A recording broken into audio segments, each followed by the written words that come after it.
Hey guys, Harsh here, back in the video. So another 1/64 scale mini GT for you guys. So this is the BMW M4 GT3 and this is from the 2022 24 hours of Daytona. And the reason why I bought this car is because of the livery on this one. So this is from the BMW itself. So it is in its white, black, blue and red paint scheme. So this looks absolutely amazing just by the color scheme, and it is also a non-symmetrical color scheme.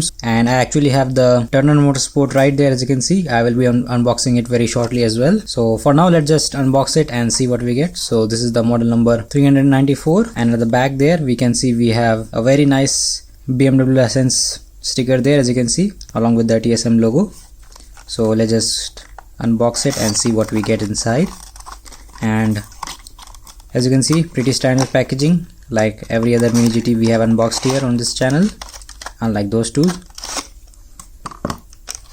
So here is the car, and as you can see, the livery, just by the first looks of it, looks absolutely incredible. Let's start with the front, obviously, and as you can see we have plastic inside headlight, and here I think they are given some sort of rough shape to mimic the actual headlights. So that's pretty nice to see, along with some additional lights at the bottom there. I'm not sure if they actually light up or what, but from the front it gives a very nice aggressive look to the car. And if we take a closer look at it, you can see we have the Michelin logo there along with the HNR, and sorry for the pronunciation, I don't know how to pronounce it. And same on here, as you can see, the difference is just that it is in black and here it is in white. Now moving to the wheels there, you can see they are pretty standard for mini GT wheels, and I have been complaining a lot about the wheel detail, but I have a fix for them, so hopefully you will see that in a couple of videos. And what I'm thinking of doing is just replacing these wheels with the ones with the resin disc brakes inside them. So I think they cost like $10 each, so maybe worth a shot, but for now I think I will just leave it as it is. Then on the side we can see we have the BMW Motorsport logo there right at the top of the door frame, and some other sponsors there at the bottom, along with the number 24, which is quite nicely visible. And the camera quality might fool you a bit, but the lettering and text is quite nicely visible on the entire car. And one more thing, here we can see we have the electronic display for displaying the number, and it is quite nicely detailed. I mean, I really thought that it would be a separate piece, but it is actually not. It is just a simple paint job. So quite nice paint job that they have done over here. And if you move to the other side, we can see we have the same sort of draption going on. Now if we look at the windshield there, we can see we have the BMW logo along with their Motorsport lineup logo there as well, as you can see. Same in the hood there. And I really like the design of the hood. The air comes through these vents and pop out from here, so that way it creates a lot of downforce on the front side of the car, and this just works like a Formula 1 car, but in those they produce a lot more downforce than these. Now moving on to the mirrors there, as you can see they are quite huge for the car, and I quite really like them, but as always they don't have any reflector surface on them. I think this is one of the things that mini GT could improve on. I have been saying that in quite a few of my videos for a very long time. And